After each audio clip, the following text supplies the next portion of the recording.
ஆண்டுகளிலும் சோதித்தான். அல்லாஹ்வுடைய தூதர் ஸல்லல்லாஹு அலைஹி வஸல்லம் இந்த கேள்விகளுக்கெல்லாம் ஒரே ஹதீஸில் பதில் சொன்னார்கள்.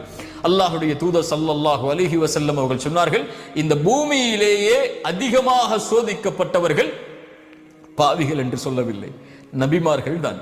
அவர்களுக்கு பிறகு அவர்களை பின்தொடர்ந்தவர்கள். ஏன் அல்லாஹ் சோதிக்கிறான்? ஒரு இறை நம்பிக்கை கொண்டவனுடைய மார்க்கம் தீன் எந்த அளவு இருக்கிறதோ அந்த அளவு அல்லாஹ் சோதனைகளை உறுதியாக்குவான்.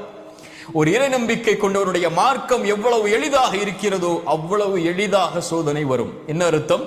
ஒரு முஃமினுக்கு சோதனையின் பலம் எவ்வளவு உறுதியோடு இருக்கிறதோ அந்த அளவு அவனுக்கு அது அருட்கொடை.